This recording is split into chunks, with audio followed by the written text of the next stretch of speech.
आज हम pollution cover करने वाले हैं। ठीक है, क्या देखेंगे? पोल्यूशन को देखने वाले हैं।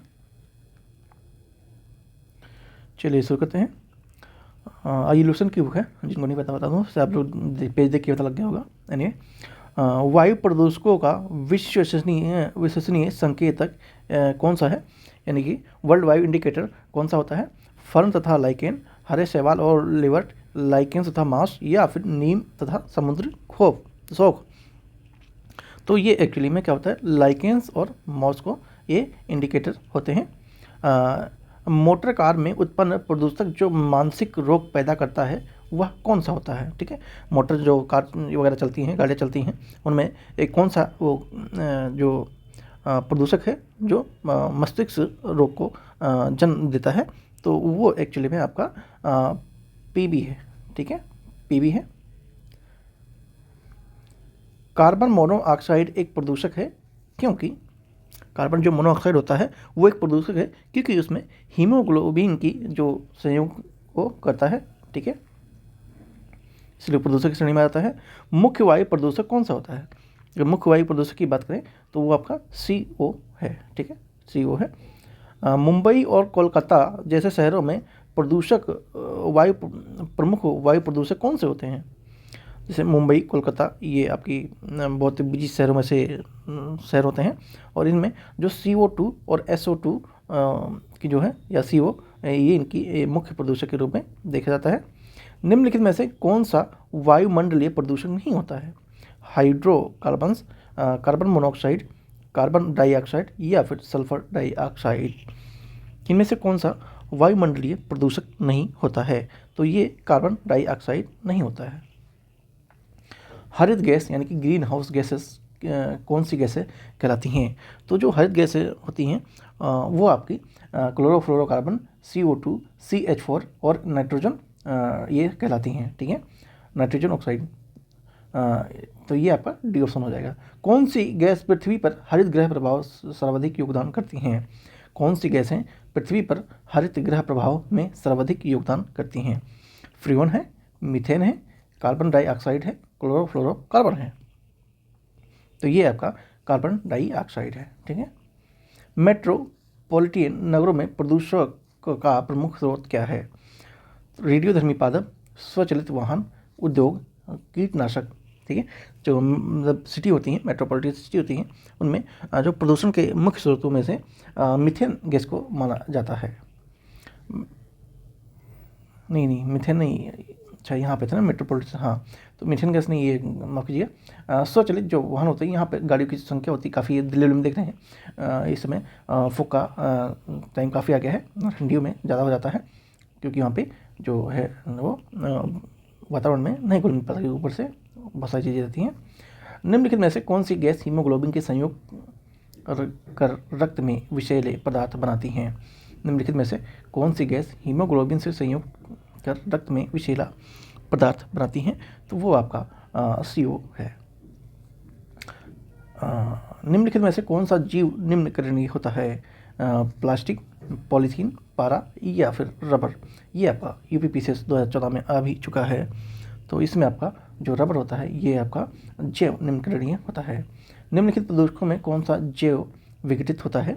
पारा, वाहन माल, प्लास्टिक, या फिर एस्बेस्ट। ठीक है, तो इसमें जो जैव विघटित होता है, कौन सा जैव विघटित है? तो ये आपका वाहित माल होता है, यानी कि वेस्ट। निम्नलिखित में से किस प्रदूषक के कारण मनुष्य की तंत्र संबंधी रोग पैदा होता है? सीसा, कैडमियम, पारा, या फिर सिलिका। तो ये एक्चुअली में आपका सीसा के कारण सा होता है। निम्नलिखित में से कौन सा वायु प्रदूषक मनुष्य में रक्तदाब यानी कि जो ब्लड प्रेशर को बढ़ा देता है और हृदय संबंधी रोग को पैदा करता है? पारा, सीसा, कैडमियम, या फिर तांबा। तो ये आपका कौन सा है? ये आपका कैडमियम होता है। लोहे की खानों में काम करने वाले मजदूर में लोहे की सक्रियता रोग होने का कारण है? सीसा, मरकरी, कैडमियम, या फिर सिलिका। तो ये एक्चुअली में आपका सिलिका होता है। वायुमंडल में कार्बन डाइऑक्साइड का निर्माण मुख्यतः कहाँ हुआ है? वन वनों की अग्नि से, जीवों के श्वसन से, सूक्ष्म जीवों की क्रियाओं से, कारखानों के धुएं से। तो ये एक्चुअली में होता है जीव के श्वसन से होता है। ताजमहल को क्षति पहुंचा रही है कौन सी? यमुना में बाढ़ से, अधिक ताप में पर संगमरमर के अपघटन द्वारा, मथुरा तेल शोधन सॉरी शोधनशाला से निकले हुए वायु प्रदूषकों से, या उपयोग में से किसी में भी नहीं। तो ये जो मथुरा तेल शोधनशाला है, वहाँ से निकले हुए जो वायु प्रदूषक है वो ताजमहल को क्षति पहुँचा रहे हैं। कहा जाता है कि ताजमहल मार्बल कैंसर से ग्रस्त है। यह मार्बल कैंसर क्या होता है? तो मार्बल कैंसर ये एक तरह से अम्लीय वर्षा होता है। ठीक है, ये मार्बल कैंसर यानी कि अम्लीय वर्षा की यहाँ बात हो रही है।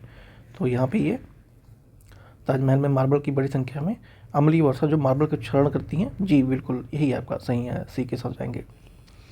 पृथ्वी पर वायुमंडल में उपस्थित ओजोन स्तर यानी कि O3 कैसी है? तो वो आपकी पराबैंगनी किरणों को प्रवेश को कम करती है। मीना माता महामारी जिसके कारण 1965 में जापान के अनेक लोग मरे थे। पानी में इसके प्रदूषक के कारण किस कारण हुई थी? तो ये एक्चुअली में भारत के कारण हुई थी। जल प्रदूषक को मापने हेतु निम्नलिखित में से कौन सी जांच की जाती है? तो जल प्रदूषक को मापने के लिए बायोकेमिकल ऑक्सीजन डिमांड की यानी कि BOD की जांच होती है। ठीक है, यानी कि आपका सी आंसर हो जाएगा। DDT क्या होता है? तो DDT एक्चुअली में आपका ये एक अपघटीय प्रदूषक होता है और भी अजैव के रूप में होता है। ठीक है, सूर्य से आने वाली हानिकारक पराबैंगनी विकिरणों से होता है। हानिकारक पराबैंगनी विकिरणों से होता है फेफड़े का कैंसर, मुंह का कैंसर, त्वचा का कैंसर या फिर यकृत का कैंसर। तो इसमें आपका त्वचा का कैंसर इसमें काफ़ी होता है। यदि जल का प्रदूषण वर्तमान गति से होता रहा तो अंततः क्या होगा? तो अंततः ये होगा कि जो जल पात्र ऑक्सीजन के अणु अप्रिय हो जाएंगे। ठीक है, नदियों में जल प्रदूषण को माप की जाती है। नदियों में जल प्रदूषण की माप की जाती है किससे? Cl2 की घुली हुई मात्रा से, O3 की घुली हुई मात्रा से, N2 की घुली हुई मात्रा से या फिर O2 की घुली हुई मात्रा से की जाती है। तो नदियों में एक्चुअली में ये O2 की घुली हुई मात्रा से की जाती है। निम्नलिखित में से कौन सी गैस वायु को प्रदूषित नहीं करती है? तो वायु को इसमें से प्रदूषित करने वाली गैस कौन सी है? नहीं है, तो वो है CO2। प्रकाश रसायन स्मॉग इस आम क्रिया का परिणाम है। जो प्रकाश रसायन स्मॉग है और कौन सी क्रिया का परिणाम है? तो ये आपका सूर्य के प्रकाश की उपस्थिति में N2O2 तथा परऑक्सी एसिटिक नाइट्रेट का परिणाम है ये। ठीक है,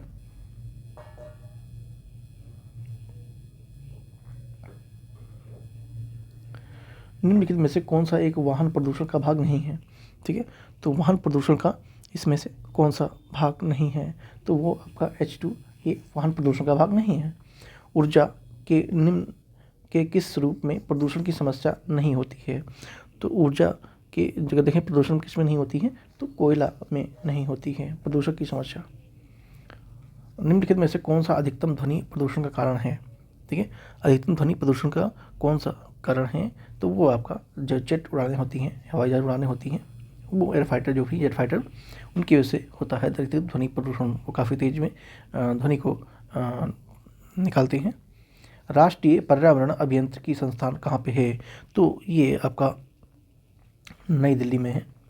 मानव जनित पर्यावरण प्रदूषण क्या कहलाते हैं? मानव जनित पर्यावरण प्रदूषण क्या कहलाते हैं? ये परजैविक कहलाते हैं। वैश्विक तापन के फलस्वरूप हो सकता है क्या? वैश्विक तापन के फलस्वरूप क्या हो सकता है? तो ये सब हो सकता है, यानी समुद्र तल से वृद्धि, फसल के रूप में परिवर्तन, स्वरूप में परिवर्तन, तट रेखा में भी परिवर्तन हो सकता है, यानी कि उपयोग में से सभी डी आंसर हो जाएगा। वायुमंडल में जिन ओजोन क्षेत्र का पता लगाया गया है वह कहाँ स्थित है? तो वो एक्चुअली में कहाँ स्थित है? ये है आपका अटलांटिक के ऊपर है। ठीक है, अटलांटिक के ऊपर है। निम्नलिखित में से कौन सी गैस वैश्विक उष्णता के लिए उत्तरदायी हैं? तो वैश्विक उष्णता के लिए उत्तरदायी कौन से हैं? तो ये आपके कार्बन डाइऑक्साइड और मीथेन हैं। वायुमंडल में उपस्थित ओजोन परत अवशोषित करती हैं क्या? ये क्या अवशोषित करती हैं? तो ये अल्ट्रावायलेट किरणें अवशोषित करती हैं। तेजाब वर्षा पर्यावरण में निम्नलिखित प्रदूषक होती है। तेजाब वर्षा पर्यावरण में निम्न प्रदूषण से होती है। कौन से प्रदूषण से होती है? तो ये एक्चुअली में होती है नाइट्रस ऑक्साइड और कार्बन डाइऑक्साइड से होती है। हरित गृह प्रभाव का अर्थ क्या है? तो हरित गृह प्रभाव का अर्थ तो भली भी जाता है कि वायुमंडल में ग्रीन हाउस गैसों के घनीकरण के कारण वायुमंडल के तापमान में बढ़ना, इसको हरित गृह प्रभाव कहते हैं। ब्राउन एयर शब्द का प्रयोग किसके लिए किया जाता है? ब्राउन एक शब्द का प्रयोग प्रकाश रासायनिक धुआं के लिए होता है। ठीक है। निम्न में से कौन सा जैव निम्नकरणीय है? तो जैव निम्नकरणीय आपका कागज होता है। पराध्वनि जेट प्रदूषण पैदा करता है पतला करके। क्या पतला करके पैदा है? तो वे O2 को परत को।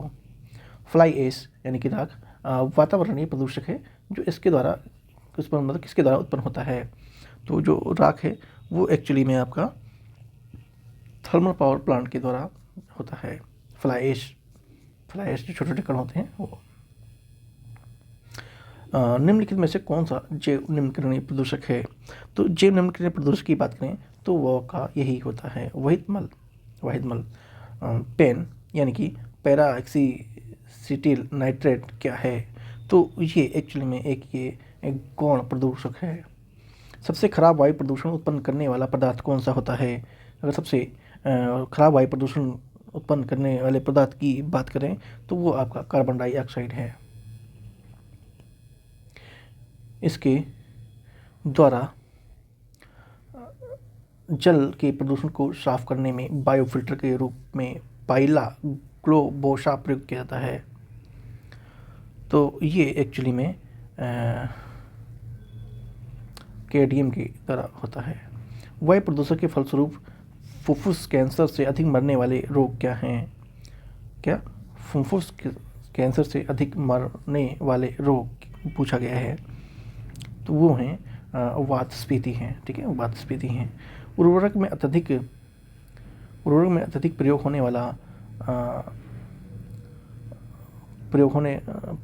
अत्यधिक प्रयोग से क्या होता है? मृदा प्रदूषण, जल प्रदूषण, वायु प्रदूषण या फिर ये सभी होते हैं। तो ये सभी देखने को मिलते हैं। भूमिगत जल को प्रदूषित करने वाले अजैविक कारक कौन से होते हैं? तो अजैविक कारकों में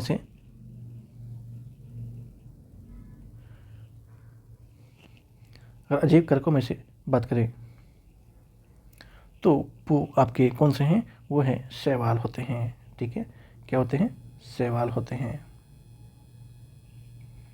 ये थोड़ा उल्टा है, एनीवे कोई नहीं, 50वां यहाँ देख लेंगे हम। अच्छा हाँ, 50वां बड़ा है ना इसलिए। तो सूची 1 और सूची को 2 को समेत करना है। प्रदूषक और कौन से प्रभावित अंग? यहाँ प्रदूषक है, यहाँ प्रभावित अंग है। ठीक है, और इनको मैच करना है। तो अगर एस्बेस्टस धूल की बात करें तो ये फेफड़े में आता है। ठीक है, शीशा से बात करें तो शीशा से कौन सा अंग प्रभावित होता है? तो ये उदर होता है। ठीक है, उदर होता है। पारा से बात करें तो पारा से आप जानते हैं रक्त जो धाराएं होती हैं वो होती हैं।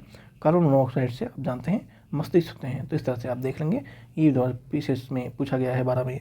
आंसर आपका सी होना चाहिए इस तरह से। भूमि के जल के प्रवाह में नीचे की ओर बहने वाले प्रदूषकों को क्या कहते हैं? तो नीचे की ओर जो प्रदूषक बहते हैं उनको निच्छालक कहते हैं। क्या कहते हैं? निच्छालक कहते हैं। भारत में कुछ भागों में पेयजल निम्नलिखित में से कौन से प्रदूषक पाए जाते हैं? नीचे दिए गए कोड का प्रयोग कर सही उत्तर का चयन करना है। ठीक है, क्या करना है? सही उत्तर का चयन करना है। पेयजल में बात करें तो सबसे पहले आर्सेनिक की मात्रा आपको देखने को मिल जाएगी, और दूसरी की बात करें तो फ्लोराइड भी आपको पेयजल में देखने को मिल जाएगा। ठीक है, और यूरेनियम और फ्लोराइड और सेटिवरी ये नहीं मिलता है। तो आंसर आपका 1 और 3 होना चाहिए। ठीक है, तो आंसर क्या हो जाएगा? ए हो जाएगा। ये आपका SSC 2015 में आ चुका है। कहाँ आ चुका है? SSC 2015 में आ चुका है। तो हमने जो पोल्यूशन संबंधित जितने भी क्वेश्चन थे उनको हमने कवर कर लिया है। वीडियो अच्छी लगी हो तो जो मर्जी हो कीजिए और चैनल को सब्सक्राइब करना बिल्कुल ना भूलें। बाकी अपडेट के लिए टेलीग्राम है, वहाँ से जुड़ सकते हैं। थैंक यू सो मच दोस्तों।